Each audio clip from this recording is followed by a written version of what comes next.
Première histoire. J'ai laissé mon nouveau petit ami maltraiter ma fille. Maintenant, il l'a privé de sortie pour avoir accepté de nouveaux vêtements de la part de mon ex. Il les a confisqués, lui a interdit de voir son ami et lui a fait rater sa journée d'orientation scolaire en guise de punition. Je l'ai soutenu à ce moment-là, et maintenant je regrette de l'avoir jamais aimé. Je ne sais pas ce qui est arrivé à mon poste précédent. Soit il ne s'est pas envoyé correctement, soit il a disparu, alors j'essaie à nouveau. J'ai une quarantaine d'années et je suis divorcé. Ma fille a 14 ans, bientôt 15, et elle entrera au lycée en septembre. Là où nous vivons en France, les écoles ont à peine un code vestimentaire. Tant que l'enfant est habillé et ne porte rien d'ouvertement offensant, l'école s'en fiche. Je le sais de source sûre. C'est important parce qu'au cours de l'année passée, Manon a développé un sens du style très spécifique que je déteste fermement. Elle s'est mise à porter des vêtements plus sombres, des tenues superposées, de grosses bottes, des collants déchirés, des jupes trop grandes et des choses qui ont l'air délibérément bizarres. Ce n'est pas révélateur. Ce n'est pas sexuel, mais ce n'est pas non plus ce que j'appellerais une tenue normale de tous les jours. Cela semble intentionnel, d'une manière qui attire l'attention, et je ne pense pas que ce soit approprié pour une enfant de son âge, surtout pour son entrée en seconde. Son père et moi sommes divorcés depuis des années. Nous partageons la garde, mais elle vit principalement avec moi à Lyon. Il y a environ 1 an, j'ai commencé à sortir avec mon petit ami, Laurent. Il a la fin de la quarantaine. Il n'a pas d'enfant à lui, mais il est très ferme sur les attentes dans un foyer. Il a emménagé il y a quelques mois. Dès le début, le courant n'est pas vraiment passé entre Laurent et Manon. C'est le genre de personne qui remarque tout, la façon dont quelqu'un s'assoit, comment il parle, comment il s'habille et comment il répond quand on lui adresse la parole. Il n'aime pas qu'on lui réponde ou qu'on lève les yeux au ciel. Il n'aime pas le sarcasme chez les enfants. Il n'aime pas la présentation négligée, comme il l'appelle. Au début, c'était de petites remarques. Il lui disait de redresser les épaules et d'arrêter de s'avachir. Il lui disait d'enlever son casque à table. Il faisait des commentaires sur ses vêtements qui avaient l'air tristes ou désordonnés. Une fois, quand elle est descendue avec des collants déchirés et une longue jupe noire, il a dit qu'elle avait l'air de trop s'efforcer d'être étrange. Manon n'a pas répondu grand-chose, mais je voyais bien que cela la dérangeait. Il y a eu un incident il y a quelques mois où elle lui a fait une scène parce qu'il lui avait dit de refaire une corvée, et il lui a pris son téléphone pour la soirée. J'ai hésité, mais je l'ai soutenu. Je ne voulais pas le désavouer, et je ne pensais pas que perdre un téléphone pour une nuit était extrême. Depuis lors, les choses sont tendues. À mesure que son intérêt pour ce style grandissait, elle a commencé à modifier les vêtements qu'elle avait déjà, coupant des trous dans ses collants, superposant des chemises sombres sous des plus claires, portant des bottes qui tombaient clairement en morceaux parce qu'elle trouvait qu'elles avaient meilleure allure comme ça. Quand cela ne lui a plus suffi, elle a commencé à utiliser son argent de poche pour acheter des vêtements dans des friperies. De longues jupes, de grosses ceintures, des pulls sombres qui semblaient 3 tailles trop grands, des chaussures qui ressemblaient à quelque chose qu'on porterait pour un concert, pas pour l'école. Je lui ai dit d'arrêter. Elle ne l'a pas fait. J'ai pris les vêtements et j'ai complètement arrêté de lui donner de l'argent de poche. Laurent était d'accord avec moi et a dit que si elle voulait avoir l'air différente, elle n'avait pas besoin de dépenser de l'argent pour le faire. Elle était contrariée, mais les choses sont restées relativement calmes jusqu'à l'été. Manon a passé la majeure partie du mois dernier avec son père. C'est normal pour nous pendant les vacances. Je ne vais pas prétendre que j'aime à quel point il est permissif, mais je n'interfère pas avec ce qui se passe chez lui. Quand elle est revenue, elle est arrivée avec 2 grosses valises. Au début, je n'y ai pas prêté attention. Puis j'ai commencé à défaire les bagages et j'ai réalisé que presque aucun des vêtements n'était des choses que je reconnaissais. Des bottes de combat, des chaussures à plateforme, des jupes longues jusqu'au sol, des robes sombres, des hauts superposés, des ceintures avec des chaînes, tout ce qu'elle demandait depuis 1 an et qu'on lui avait refusé. Je lui ai demandé d'où venait tout ça. Elle a dit que son père et sa femme le lui avaient acheté. Elle a dit qu'il l'avait emmené faire du shopping et l'avait laissé choisir ce qu'elle aimait. Elle a dit qu'il l'avait vraiment écoutée, elle. Laurent se tenait dans l'encadrement de la porte pendant cette conversation. Il a demandé à voir les vêtements. Manon a hésité, mais je lui ai dit de tout sortir. Il a passé en revue chaque pièce. Il n'a pas élevé la voix, mais ses commentaires étaient directs. Il a demandé pourquoi elle voulait ressembler à ça tous les jours. Il a dit que ça ressemblait à des costumes. Il a dit que les enfants qui s'habillent comme ça le font pour attirer l'attention. À un moment donné, il a dit qu'elle se donnait l'air d'un monstre et qu'elle n'allait pas faire ça sous notre toit. Manon a commencé à pleurer. Elle a dit que les vêtements ne faisaient de mal à personne. Elle a dit que plein d'enfants s'habillent comme ça et que l'école s'en fiche. Elle n'arrêtait pas de répéter cette partie sur l'école. Laurent a dit que peu importait ce que l'école pensait. Il lui a dit d'apporter des sacs poubelles. Elle a refusé. Je lui ai dit de faire ce qu'on lui disait. Laurent a mis tous les vêtements dans des sacs lui-même et les a mis dans le débarras. Il a ensuite dit à Manon qu'elle était privée de sortie pour son attitude et pour avoir agi dans notre dos. Il a dit que les vêtements lui seraient rendus quand elle aurait 18 ans et que d'ici là, elle porterait des vêtements qui ne la rendaient pas ridicule. J'étais d'accord avec lui. Manon m'a regardé et m'a demandé pourquoi je le laissais faire ça. Elle a demandé pourquoi je le choisissais lui plutôt qu'elle. Je lui ai dit que je ne choisissais personne, qu'il s'agissait d'attente et de la façon dont elle se présente. Ça n'a pas aidé. Elle est allée dans sa chambre et a pleuré. Quelques minutes plus tard, je l'ai entendue au téléphone. Elle avait appelé son père. Son père m'a appelé quelques minutes après. Il n'a pas commencé poliment. Il a demandé pourquoi sa fille sanglotait et pourquoi elle lui disait que mon petit ami avait pris tous ses vêtements. Je lui ai raconté exactement ce qui s'était passé. Je n'ai rien édulcoré. J'ai dit qu'elle était revenue avec des choses auxquelles nous avions déjà dit non, que Laurent avait géré la situation et que les vêtements avaient été rangés. Il a demandé pourquoi Laurent pensait avoir son mot à dire là-dedans. Il a dit que Laurent n'était pas son parent et n'avait aucun droit de fouiller ses affaires ou de la punir. Il a dit que la priver de sortie et prendre des choses achetées chez lui dépassait les bornes. Je lui ai dit que Laurent vit ici et qu'elle vit ici la plupart du temps. J'ai dit qu'il n'est pas un étranger de passage et que je ne vais pas dire à un autre adulte chez moi de rester en dehors des situations qui affectent la vie quotidienne. Il a dit que traiter une enfant de 14 ans de monstre et prendre ses affaires n'était pas gérer une situation. Il a dit qu'elle avait l'air effrayée et humiliée. Je lui ai dit qu'il exagérait et que Manon pleure quand elle n'obtient pas ce qu'elle veut. Ce n'est pas bien passé. Il m'a accusé de laisser mon petit ami harceler notre fille.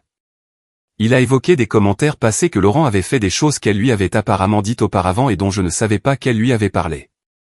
Je lui ai dit que si elle avait un problème, elle devrait m'en parler à moi, et non courir vers lui chaque fois qu'elle n'aime pas une règle. Il a dit qu'elle avait essayé et que je n'avais pas écouté. L'appel s'est terminé par lui disant qu'il parlerait à son avocat parce qu'il n'était pas du tout à l'aise avec le fait que Laurent discipline Manon. Je lui ai dit de faire ce qu'il pensait devoir faire. Quand j'ai raccroché, Laurent a demandé comment s'était passé l'appel. Je lui ai dit que son père réagissait de manière excessive. Laurent a dit que c'était prévisible et que c'est ce qui arrive quand les parents essaient d'être des amis au lieu de fixer des limites. Ce soir-là, Manon n'est pas descendue dîner. Elle est restée dans sa chambre. Quand je suis allé la voir plus tard, elle m'a à peine parlé. Elle a demandé si j'allais vraiment garder ses vêtements enfermés pendant des années. Je lui ai dit oui. Elle a demandé si Laurent la détestait. Je lui ai dit qu'il ne la détestait pas, il n'acceptait simplement pas tout ce qu'elle faisait. Elle s'est tournée vers le mur et a cessé de parler. Au cours des jours suivants, les choses sont devenues plus calmes, mais pas meilleures. Manon suivait les règles, mais elle était distante. Elle a cessé de demander quoi que ce soit. Elle portait les quelques mêmes tenues par roulement. Elle parlait à peine à Laurent. Laurent a dit qu'elle essayait de nous faire culpabiliser et que nous ne devrions pas céder. À un moment donné, Laurent a suggéré qu'elle devrait peut-être passer moins de temps dans sa chambre et plus de temps à participer comme une personne normale. Je lui ai dit de lui laisser de l'espace. Quelques jours plus tard, mes sœurs s'en sont mêlées. L'aînée a appelé la première. Elle m'a demandé directement pourquoi je laissais mon petit ami diriger mon foyer comme ça. Je lui ai dit que c'était injuste et que Laurent ne dirigeait rien. Elle a dit que prendre les vêtements d'une adolescente et insulter son apparence n'était pas normal. Elle a dit que si un homme lui avait parlé de cette façon à 14 ans, elle ne se serait pas sentie en sécurité. Je lui ai dit qu'elle était parfaitement en sécurité et que l'inconfort n'est pas synonyme de danger. Elle a dit que je passais à côté de l'essentiel et qu'il ne s'agissait pas de mode, il s'agissait du fait que je permettais à quelqu'un de nouveau de décider qui ma fille a le droit d'être. Ma jeune sœur a été moins retenue. Elle a dit que Laurent avait l'air cruel. Elle m'a rappelé à quel point je détestais qu'on me dise quoi porter à cet âge et comment j'avais juré que je ne serais jamais ce genre de parent. Je lui ai dit qu'elle faisait de la projection et que devenir parent change les choses. Toutes les deux ont dit la même chose, même si je n'aimais pas les vêtements, Laurent n'aurait pas dû être celui qui gérait ça. Je n'étais pas d'accord. Je leur ai dit que je ne voyais pas le problème avec un adulte fixant des règles dans sa propre maison. Je leur ai dit qu'elle n'était pas maltraitée, elle était corrigée. Je leur ai dit, les enfants ne peuvent pas toujours être à l'aise, et que la laisser entrer au lycée habillée comme ça rendrait sa vie plus difficile, pas plus facile. Elles ont demandé si Manon avait réellement des difficultés sociales ou émotionnelles. J'ai dit, non, pas vraiment.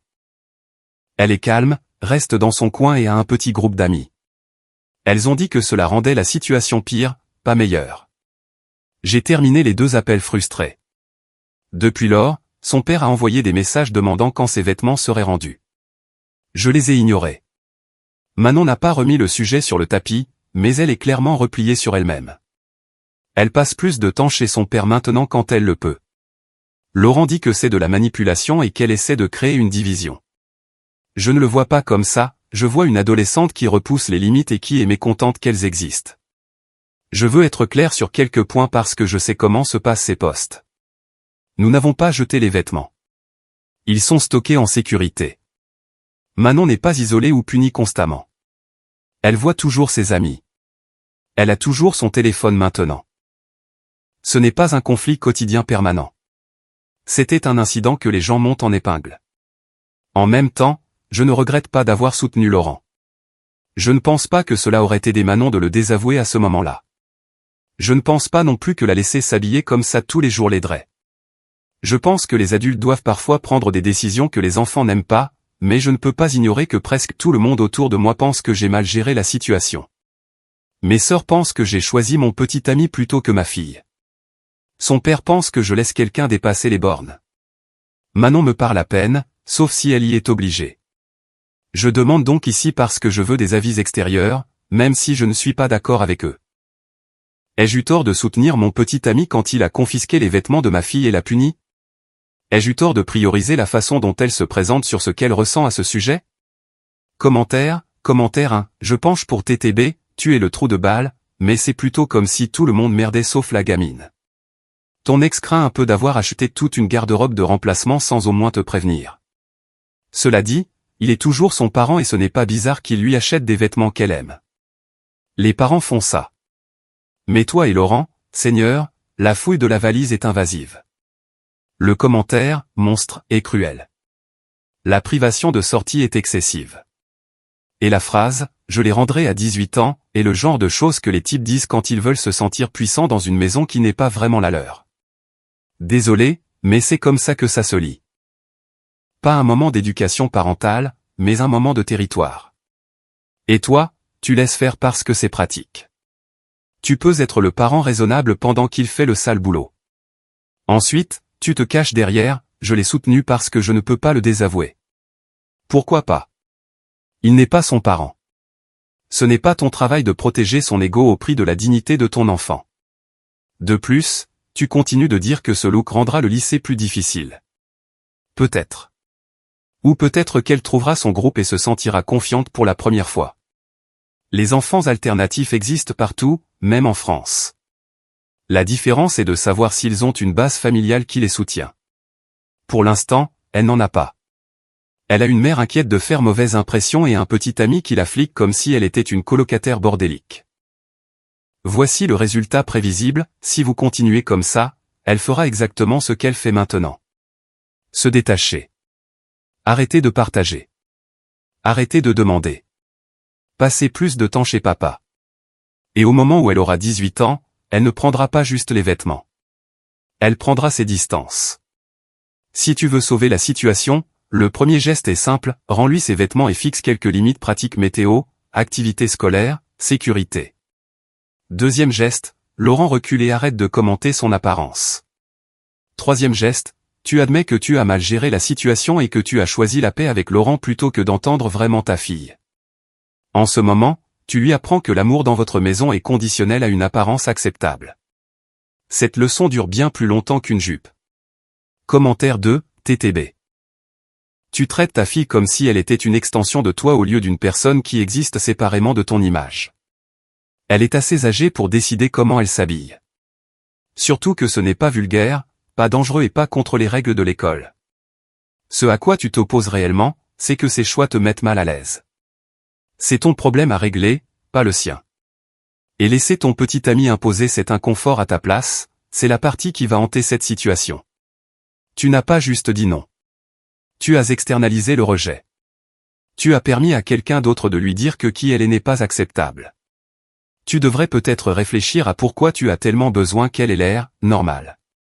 Parce que si tu ne règles pas ça, tu te diriges vers une enfant qui se détachera émotionnellement bien avant de déménager. Contact limité, partage minimal, distance polie. Tu n'auras pas d'explosion dramatique. Tu cesseras juste lentement d'être importante dans sa vie intérieure. J'espère que son père demandera plus de garde. Pas par méchanceté, mais parce qu'elle a clairement besoin d'au moins un foyer où elle ne sent pas que son individualité est quelque chose à corriger. Profite des quelques années restantes où elle est obligée de vivre avec toi. Après ça, elle choisira où elle se sent respectée. Et pour l'instant, ça ne ressemble pas à ta maison. Commentaire 3, TTB. Et je vais me concentrer sur la partie que tu n'abordes pas. Tu as créé un environnement familial où ta fille ne peut pas se détendre. Même si tu détestes le style, ta réponse n'a pas été « faisons un compromis ». C'était « tes goûts sont embarrassants et mon petit ami peut te punir ». Tu agis comme si c'était un incident isolé, mais ton propre post montre un schéma. Commentaire, critique, surveillance de son ton, confiscation de son téléphone, et maintenant confiscation de sa garde-robe. Ce n'est pas un moment. C'est un climat. De plus, la punition ne correspond pas à la situation. Tu les récupères à 18 ans, est un délai ridicule. Ce n'est pas une conséquence conçue pour enseigner quoi que ce soit. C'est une démonstration de force, une façon de lui montrer que tu peux prendre quelque chose auquel elle tient et le garder indéfiniment. Ce genre de punition ne mène pas à « merci, maman ». Ça mène à cacher des choses, mentir et décrocher émotionnellement, ce qui se produit déjà, et tu minimises l'impact du langage. La traiter de monstre n'est pas de l'honnêteté brutale. C'est une insulte qui lui dit qu'elle est fondamentalement inacceptable. La politique détendue de l'école compte parce qu'elle montre que son style n'est pas perturbateur dans l'environnement où elle sera. Si elle se fait harceler, tu peux aborder le harcèlement. Si cela affecte les notes, aborde les notes. Mais lui retirer préventivement son expression personnelle parce que tu n'aimes pas l'apparence, c'est essentiellement lui dire « ton confort ne compte pas autant que mon image ». Si tu veux arranger ça sans faire exploser la coparentalité et la garde, Laurent arrête de la discipliner. Il peut avoir des règles de maison, des corvées, des heures de calme, mais la punition doit venir de toi. Rends les vêtements. Excuse-toi pour le commentaire, monstre, qui a été permis chez toi. Même si Laurent l'a dit, tu l'as cautionné. Envisage une thérapie familiale parce qu'elle s'éloigne déjà vers la maison de son père pour une raison. Mise à jour, je ne m'attendais pas à ce que mon post original suscite une telle réaction. Je ne suis pas ici pour me disputer avec des gens qui veulent juste insulter mon petit ami ou l'étiqueter sans comprendre comment fonctionnent les foyers ou comment les styles parentaux diffèrent. Je poste une mise à jour parce que quelques commentateurs ont réellement demandé ce qui s'est passé ensuite et ont suggéré de se concentrer sur ce qui est le mieux pour ma fille plutôt que d'attaquer des adultes qu'ils ne connaissent pas. Je serai clair d'emblée, ma position n'a pas changé. Je soutiens mon petit ami, et tout ce qu'il a fait avait ma pleine approbation. S'il n'était pas intervenu, je m'en serais occupé moi-même probablement exactement de la même manière. Donc, s'il vous plaît, ne présentez pas cela comme s'il agissait seul ou par-dessus ma tête. Quelques jours après l'incident où les vêtements ont été rangés, Manon a commencé les événements d'orientation du lycée. Rien de formel encore, mais des réunions, de la paperasse et la récupération des emplois du temps. Un matin, alors que j'étais déjà au travail, elle est allée dans le débarras et a repris l'une des tenues qui avait été mise en sac. Elle savait exactement ce qu'elle faisait. Laurent l'a remarqué quand elle est descendue. Il lui a dit d'aller se changer. Elle a refusé et a dit qu'elle allait être en retard. Il lui a dit qu'elle ne quitterait pas la maison habillée comme ça. Elle a dit qu'elle appellerait son père pour venir la chercher. Laurent lui a dit de remonter. Elle est restée là à le fixer pendant 1 minute entière, puis est retournée dans sa chambre. Elle a raté l'événement d'orientation. Quand je suis rentré et que j'ai entendu ce qui s'était passé, je lui ai dit qu'elle avait fait un choix. Elle a dit que je me souciais plus des vêtements que de son avenir. Je lui ai dit que s'habiller de manière à s'isoler socialement fait partie de son avenir, qu'elle veuille l'admettre ou non. Après cet incident, il est devenu évident que les règles vagues ne fonctionnaient pas. Tout était un argument. Tout se transformait en test des limites de sa part. Alors, Laurent a suggéré de mettre les choses par écrit clairement pour qu'il n'y ait pas de confusion. J'ai accepté. Nous avons fait une liste et l'avons mise sur le frigo. Elle couvrait les vêtements pour les jours d'école, les chaussures, les accessoires et les attentes concernant les sorties. Pas de chaînes, pas de chaussures à plateforme, pas de tenue sombre de la tête aux pieds. Elle incluait aussi des attentes générales de la maison comme ne pas verrouiller les portes et répondre quand on lui parle. Manon n'a pas discuté quand elle l'a vu. Elle a ri, ce qui honnêtement m'a plus dérangé que si elle avait crié. Plus tard dans la soirée, son père a rappelé, furieux, disant que Manon lui avait envoyé une photo de la liste. Il nous a accusés de la traiter comme une prisonnière. Je lui ai dit que s'il n'aimait pas les règles de ma maison, cela ne voulait pas dire qu'elles étaient mauvaises. À cette époque, nous avons eu une réunion de famille pour l'anniversaire de ma tante. Manon portait l'une des tenues que nous avions approuvées. C'était bien. Elle avait l'air misérable. Une de mes cousines a commenté qu'elle regrettait les tenues créatives de Manon et qu'elle avait l'habitude d'avoir un sens du style si cool. Avant que je puisse répondre, Laurent a dit que les phases se terminent pour une raison et qu'il valait mieux qu'elle apprenne maintenant que plus tard. La table est devenue silencieuse. Manon a demandé à partir tôt et n'a pas parlé pendant tout le trajet du retour. Après cela, elle a cessé de vouloir assister à tout événement familial. Je veux aussi aborder quelque chose que les gens continuent de mal comprendre. Il ne s'agit pas pour moi ou Laurent de détester la mode alternative. Il s'agit de modèles.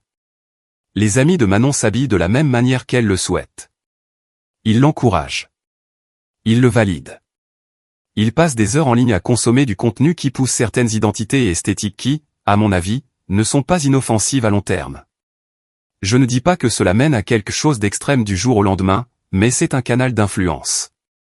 Donc, oui, nous avons pris une autre décision que les gens vont détester. Nous avons limité ses interactions sociales. Elle n'a plus le droit de passer du temps avec des amis qui sont profondément impliqués dans cette scène. Elle peut toujours voir ses camarades à l'école.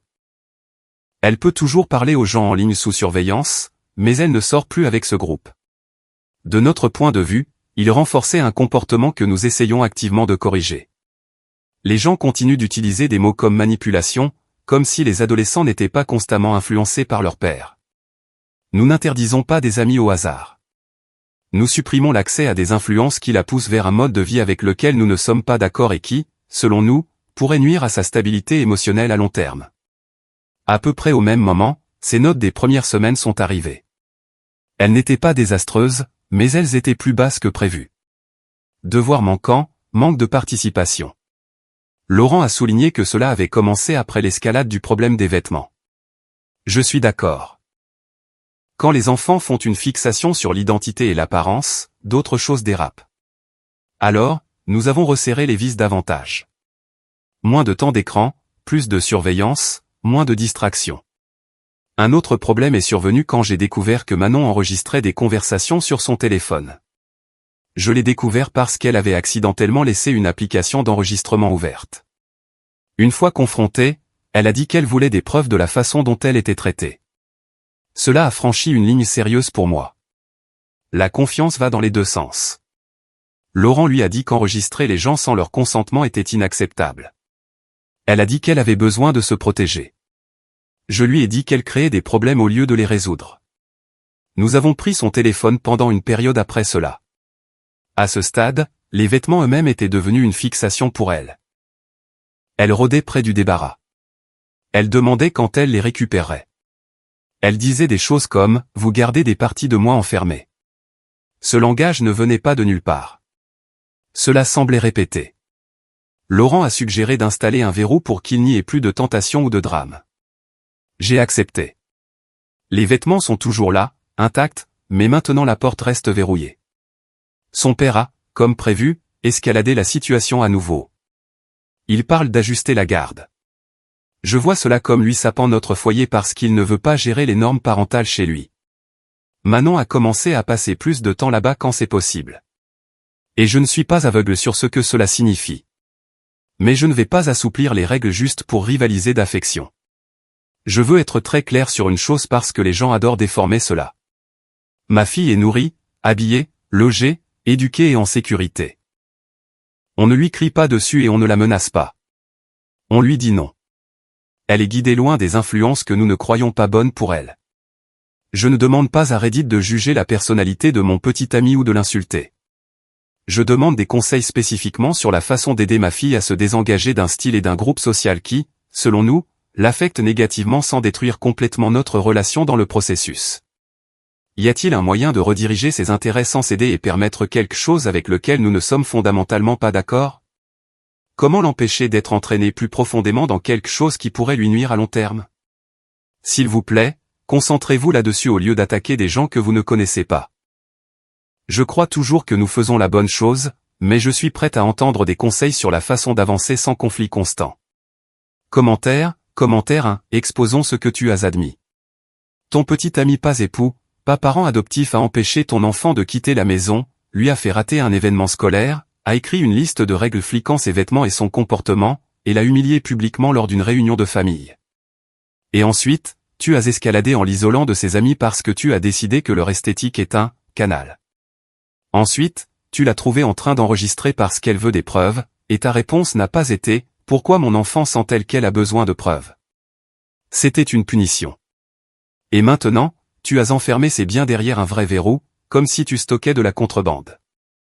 Tu lui as effectivement donné un pouvoir parental sans statut légal. Et ta fille réagit comme une enfant qui se sent acculée. Retrait, secret, s'accrocher à l'autre parent, et essayer de documenter. Aussi, elle est en sécurité, n'est pas l'argument imparable que tu crois. Plein d'enfants sont physiquement en sécurité et émotionnellement misérables. Ta mise à jour se lit comme si tu essayais de la contrôler pour la sortir d'une personnalité que tu n'aimes pas. Tu appelles ses amis des influences, ses vêtements une identité, ses mots répétés, et ses sentiments un script. Tu ne l'écoutes pas en tant que personne. Tu la traites comme un projet. Si ton ex porte plainte, il va citer tes propres actions, isolement des pairs, punitions liées à l'apparence, et un non-parent appliquant les règles. Tu peux continuer à t'entêter, mais ne joue pas les surprises quand le résultat sera qu'elle vivra plus avec lui et que tu seras réduite. Commentaire 2, TTB. La façon dont tu parles de ton enfant est honnêtement dérangeante. Elle porte de longues jupes et des vêtements sombres et tu agis comme si elle avait rejoint une secte. Un mode de vie qui lui nuit à long terme. Canal d'influence. Langage répété. Tu ne décris pas un vrai problème. Tu décris ton anxiété et ensuite tu traites ton enfant comme l'ennemi. Voici ce qui se passe réellement, elle a essayé de s'exprimer d'une manière inoffensive. Tu as coupé court. Elle a réessayé, et tu as escaladé. Maintenant, elle fait exactement ce que font les adolescents quand leur parent est contrôlant, elle cache des choses, elle décroche et elle se crée une seconde vie dans l'autre maison. Plus tu serres, plus elle devient glissante. Et l'interdiction des amis c'est là que tu as franchi le cap du « je vais aggraver les choses ». Tu l'as coupé de son système de soutien parce qu'il s'habille de la même manière. Tu lui dis essentiellement, tes amis ne sont pas sûrs pour toi parce qu'ils te valident. C'est une voie rapide vers le ressentiment. Aussi, Laurent arrête de prétendre que les gens l'insultent. Tu as littéralement écrit qu'il l'a traité de monstre publiquement, lui a lancé une pique lors d'un événement familial, et est celui qui pousse au verrou et aux listes. S'il veut être traité comme un parent, il aurait dû faire le travail de construire la confiance d'abord, pas agir comme un videur à la porte d'entrée. Si tu veux vraiment des conseils, rends-lui les vêtements. Laisse-la s'habiller comme elle veut et fixe des limites qui concernent le comportement, le travail scolaire, les corvées, le respect pas l'esthétique. Mais tu ne le feras pas, parce qu'il ne s'agit pas de son bien-être. Il s'agit de toi étant mal à l'aise. Mise à jour, je n'avais pas prévu d'écrire cette mise à jour si tôt ou même tout court. Tout s'est effondré plus vite que je ne le pensais possible, et je ne poste pas ceci pour argumenter ou me justifier davantage. Je poste parce que c'est là que les choses ont atterri, que cela me plaise ou non. Après ma dernière mise à jour, les choses à la maison sont devenues silencieuses. Manon a complètement cessé de discuter. Elle suivait chaque règle sans commentaire. Elle portait les vêtements que nous approuvions. Elle répondait aux questions poliment. Elle a cessé de demander quoi que ce soit. Si je ne savais pas mieux, j'aurais pensé que la situation s'était résolue d'elle-même. Laurent a dit que c'était bon signe. Il a dit que cela signifiait qu'elle avait enfin accepté les paramètres. Je voulais le croire parce que c'était plus facile que d'admettre que quelque chose clochait. La maison semblait vide même quand elle était assise juste là. Ce que je ne savais pas à l'époque, c'est que Manon avait déjà pris sa décision. J'ai découvert plus tard qu'elle était allée voir son conseiller scolaire de son propre chef. Pas à cause des vêtements spécifiquement, mais parce qu'elle se sentait indésirable à la maison. Ce mot est revenu plus d'une fois.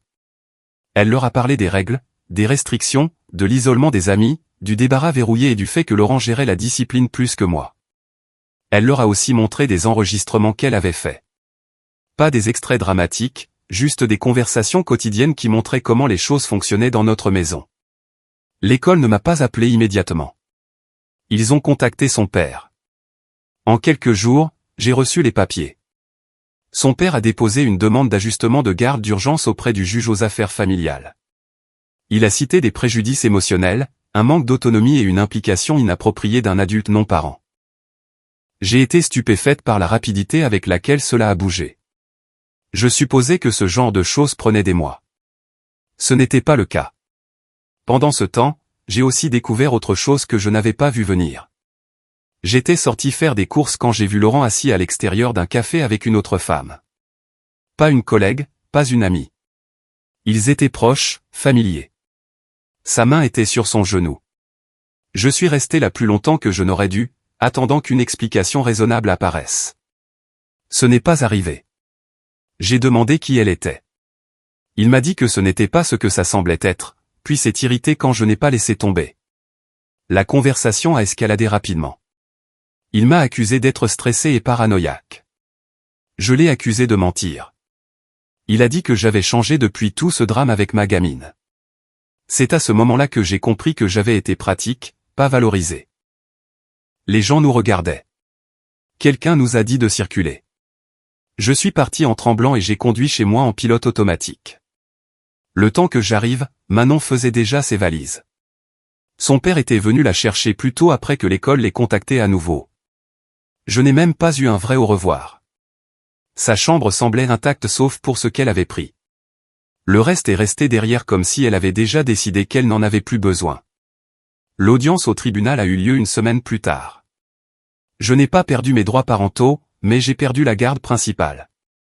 Manon a emménagé chez son père à temps plein. On m'a accordé des visites programmées avec la condition que Laurent ne soit pas présent. Cette condition n'a pas piqué comme elle aurait pu plus tôt. À ce moment-là, Laurent était parti. Quand je l'ai confronté à nouveau à propos de la tromperie, il ne s'est pas excusé. Il a dit que la relation avait fait son temps. Il a dit que la situation avec Manon lui avait montré quelles étaient mes priorités et qu'il ne voulait pas être impliqué dans un conflit permanent. Il a déménagé en quelques jours. Ainsi, en l'espace d'un mois, j'ai perdu mon partenaire, ma fille et la version de ma vie que je pensais protéger. Le plus dur a été de réaliser à quel point j'avais tort sur la raison pour laquelle le père de Manon la soutenait.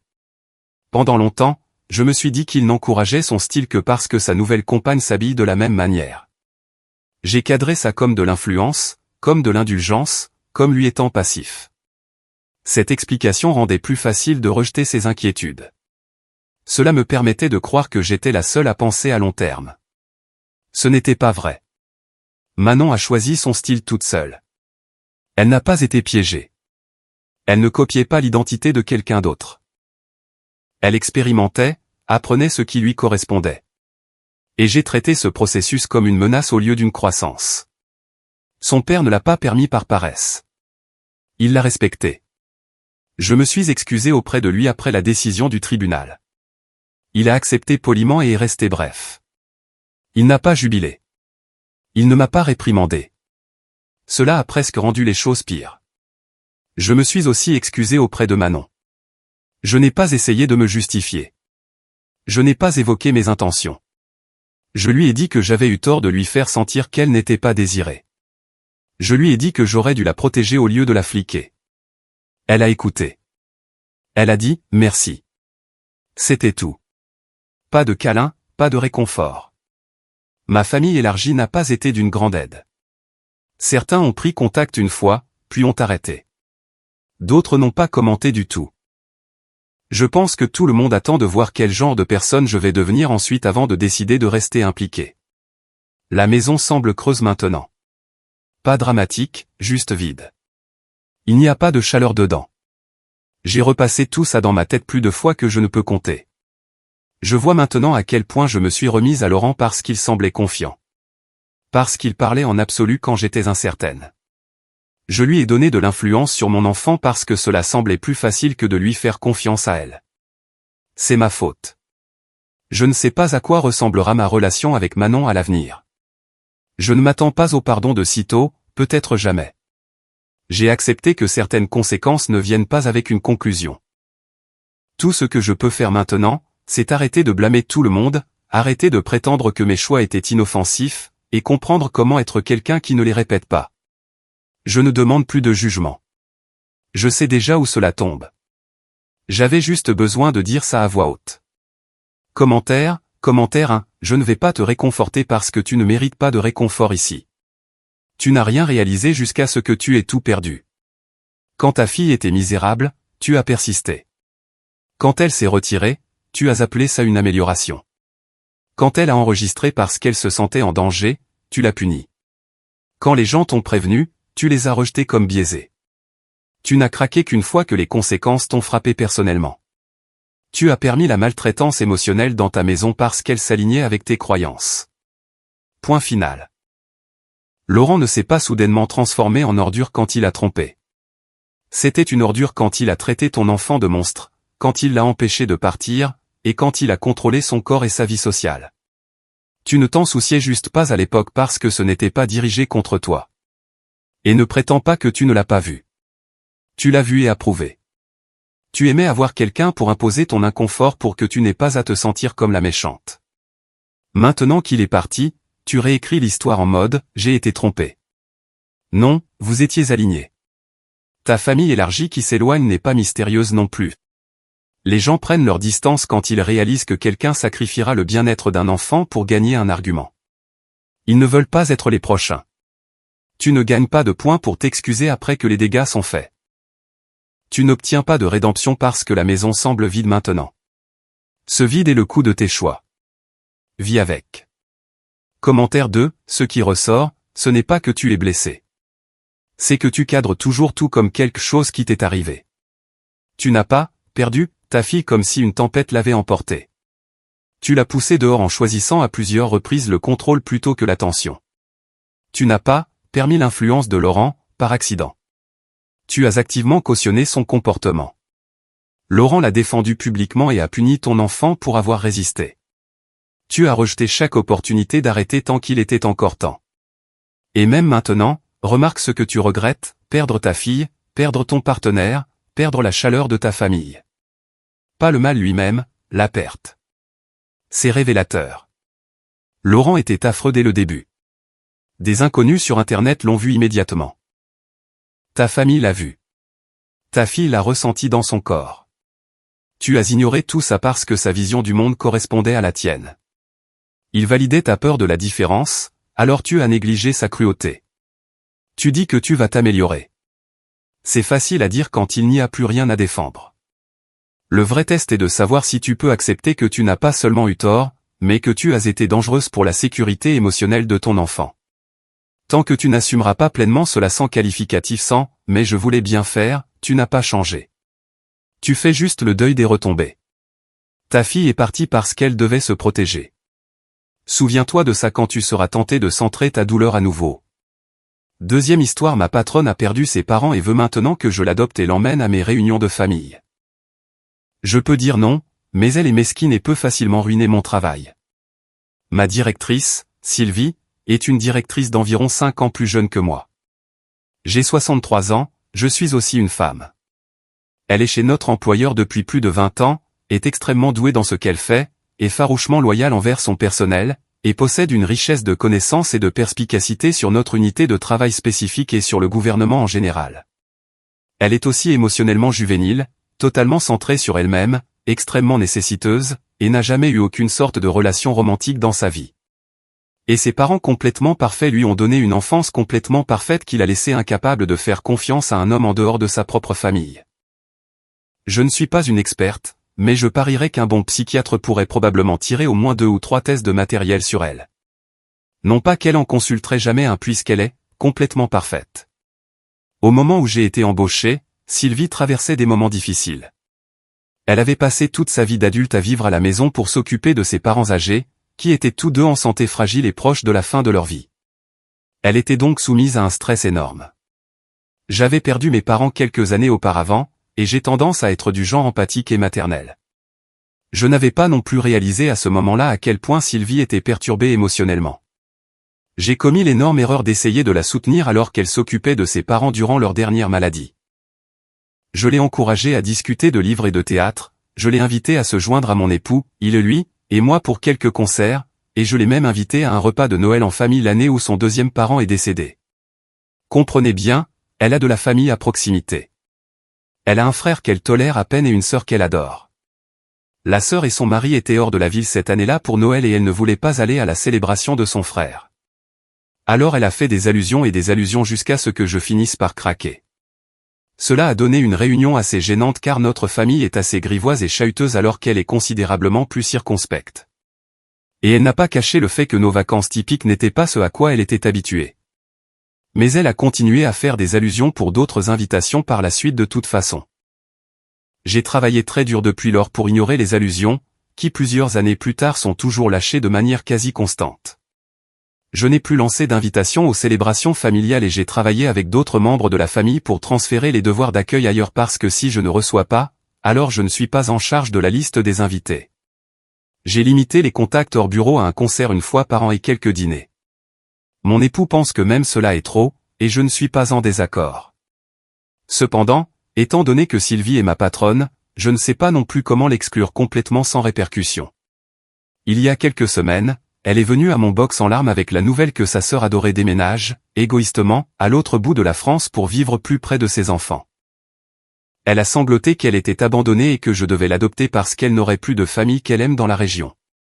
Elle s'attend à être incluse dans les réunions de famille et tous les projets de concerts et de théâtre et a également fait comprendre qu'elle aimerait venir avec nous en vacances. La toute dernière chose au monde que je veux faire est d'adopter ma patronne nécessiteuse et collante et de l'inclure dans chaque activité non professionnelle dans laquelle je m'engage. Cela mettrait incontestablement fin à mon mariage et me pousserait très probablement à l'automutilation. Je ne peux pas me permettre de prendre une retraite anticipée. Et à mon âge, je ne décrocherai jamais un autre emploi dans ma profession à mon revenu actuel. Aller au RH est hors de question car il n'existe pas de signalement confidentiel sur mon lieu de travail. Licencier des gens est presque impossible en raison du système de la fonction publique, donc je ne m'inquiète pas pour ça. Mais dans sa position de patronne, elle pourrait très facilement rendre ma vie professionnelle intolérable. Elle l'a fait à d'autres dans notre section qui l'ont mise en colère, comme en allant au RH avec une plainte.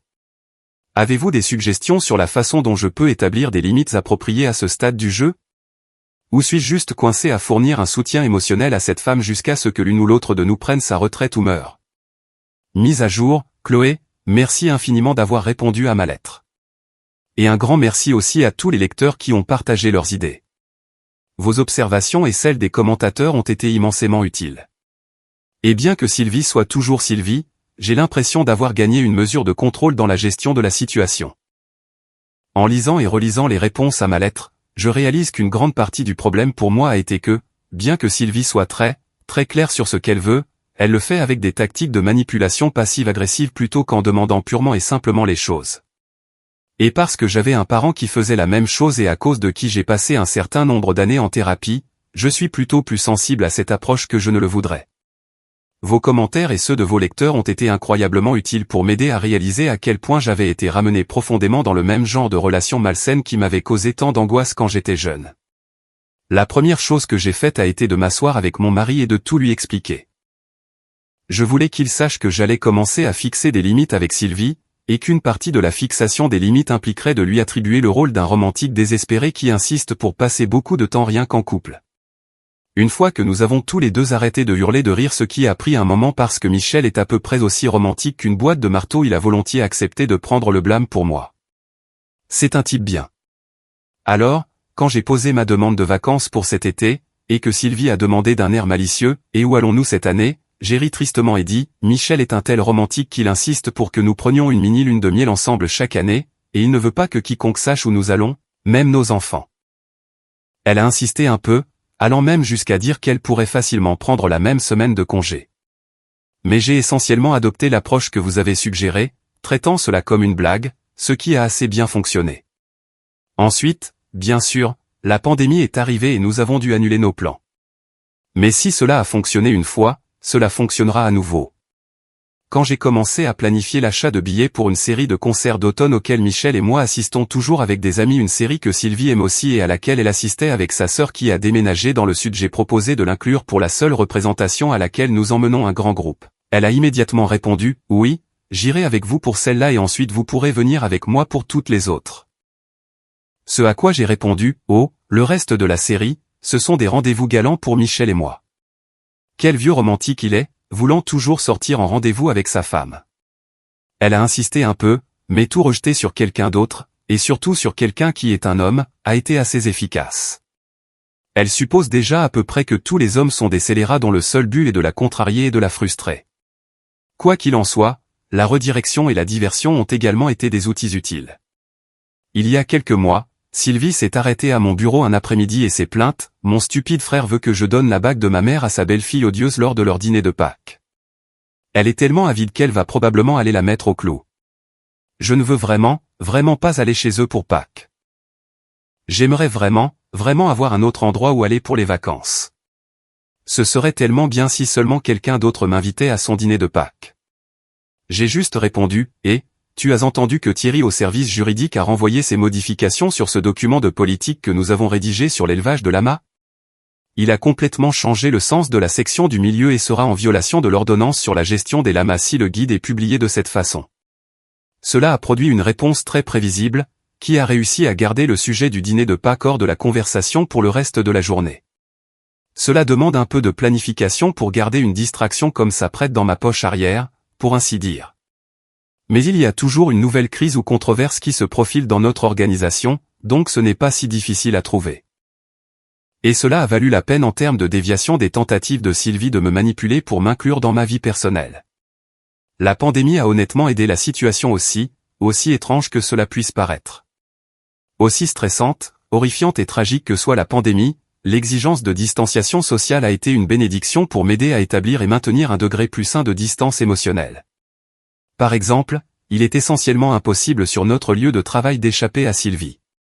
Même si elle est considérée comme une cadre de niveau intermédiaire et est éligible pour un bureau privé, elle insiste pour avoir un bureau juste au milieu de elle, open space, pour être proche de ces gens, ce qui se traduit par le fait d'être mêlée aux affaires de tout le monde à tout moment. Quand nous sommes passés aux réunions par télécom, cependant, tout cela a changé parce que nous sommes tous éparpillés dans nos propres maisons et Sylvie ne peut pas faire le genre de réunion spontanée à l'improviste où elle piège une victime malheureuse dans son box et lui babille dessus pendant la moitié de l'après-midi. Nous ne faisons pas non plus de réunions vidéo, Dieu merci. Et c'est carrément incroyable à quel point je peux produire plus de travail en une journée. Maintenant, il y a toujours des conférences téléphoniques, bien sûr, mais pour une raison quelconque, chaque fois que le téléphone sonne, mon chien se réveille et insiste pour sortir faire ses besoins. C'est tellement bizarre. Je n'arrive pas à parler plus de 5 ou 10 minutes juste assez longtemps pour couvrir l'objectif professionnel de l'appel, mais pas plus. Et à la minute où Sylvie se lance dans une autre diatribe sur le dîner de Pâques avec son horrible frère, Luna commence à gémir à la porte, et je dois mettre fin à l'appel pour l'emmener dehors. Bien sûr, je sais qu'à un moment donné, nous serons tous de retour au bureau, et je ne doute pas que Sylvie reprendra ses réunions spontanées à l'improviste et ses tentatives passives-agressives de me manipuler pour que je l'adopte. Mais avec les idées que j'ai acquises grâce à Chloé, je m'attends à n'avoir aucun mal à garder le compteur d'oubli réglé sur inconscience maximale et à laisser cette manipulation glisser sur moi. Merci encore, Chloé, pour votre aide à me sortir de l'endroit malsain où je m'étais laissé entraîner à nouveau. Prenez soin de vous, portez-vous bien et restez loin de ces mixeurs plongeants. Mise à jour, quelle surprise de voir cela réapparaître. Cela a été 3 longues années. Notre unité de travail est restée entièrement à distance pendant plus d'1 an, ce qui était glorieux. La productivité a grimpé en flèche, et même si la charge de travail de mon unité a explosé pendant la pandémie, nous avons réussi à atteindre nos objectifs avec précision et dans les délais. Et le travail à distance plus Michel et Luna ont continué à être essentiels pour m'aider à esquiver Sylvie et ses demandes d'amitié. À la mi-2021, notre unité a été tenue de passer à un horaire hybride de 2 jours au bureau et 3 jours à distance chaque semaine. Je n'étais pas emballé par cela. Mais la bonne chose était que nos jours au bureau étaient échelonnés de sorte que notre équipe n'était pas toute là en même temps. Et miraculeusement, mes jours assignés au bureau étaient différents de ceux de Sylvie. Donc, même si je préférerais de loin être encore 100% à distance, le fait que je n'avais pas besoin de traiter avec Sylvie en personne rendait les choses plus tolérables. Les appels nécessiteux et exigeants continuent. Bien sûr, Sylvie est une personne désespérément seule, et ce désespoir la pousse à de grandes longueurs dans ses tentatives de trouver ou de forcer des amitiés avec d'autres, y compris son propre personnel. Mais ce compteur d'oubli est juste resté bloqué sur inconscience maximale, peu importe à quel point elle faisait des allusions, et j'ai pu garder des limites saines en place. Vous avez probablement remarqué le temps passé maintenant. Environ un an après notre retour au travail hybride, la sœur de Sylvie a été diagnostiquée avec une maladie grave. Le mari de la sœur et ses enfants adultes avaient du mal avec les soins. De plus, Sylvie était dans tous ses états parce qu'elle était si loin. Alors, elle a pris une retraite anticipée l'automne dernier, a vendu sa maison et a déménagé dans la ville où vit sa sœur. J'ai encore de ses nouvelles occasionnellement. Je laisse surtout les appels aller sur la messagerie vocale de nos jours et je réponds ensuite par email un jour ou deux plus tard. Je garde un ton amical, mais pas solliciteur, et je maintiens des limites strictes sur ce que je partage sur moi et ma famille. Je suis pleinement consciente que je n'ai pas à interagir avec elle du tout. Mais je suis sincèrement désolé pour elle. Bien que je ne puisse pas résoudre ses problèmes, je peux être gentille.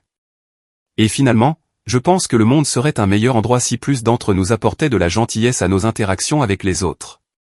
Je travaille toujours à temps plein, bien que je sois en mode de planification active pour ma propre retraite dans les 6 à 9 prochains mois. J'écris des rames et des rames de manuels de processus, je mets à jour des documents de politique et je forme d'autres personnes dans mon unité. Et on m'a demandé de faire partie du comité de recherche pour mon remplacement plus tard cette année. Michel, mon mari très aimé, romantique comme une boîte de marteaux, a pris sa retraite en janvier et attend impatiemment ma date de retraite pour que nous puissions partir pour notre virée à travers la France prévue depuis longtemps. Après que Sylvie a déménagé pour vivre près de sa sœur, il a retravaillé notre itinéraire pour contourner cette région du pays afin d'éviter toute rencontre possible. Avec mon soutien enthousiaste, il a particulièrement hâte d'être loin de la ligne fixe. Comme je ne possède pas et ne veux pas de téléphone portable, Sylvie n'aura aucun moyen de m'appeler une fois que Michel et moi aurons pris la route ensemble. C'est définitivement un avantage majeur à mon état sans téléphone portable. Et Luna le chien merveille est toujours la plus sage des bonnes filles. Vraiment une sauveuse de santé mentale. Elle m'a même pardonné d'avoir exagéré la fréquence de ses sorties pipi pour échapper aux appels interminables de Sylvie. Tout le monde devrait avoir une Luna le chien merveille dans sa vie. Merci à tous pour vos commentaires et soyez prudents. Merci d'avoir regardé la vidéo. Si vous êtes intéressé par l'écoute de ce genre d'histoire, nous en avons d'autres en réserve pour vous.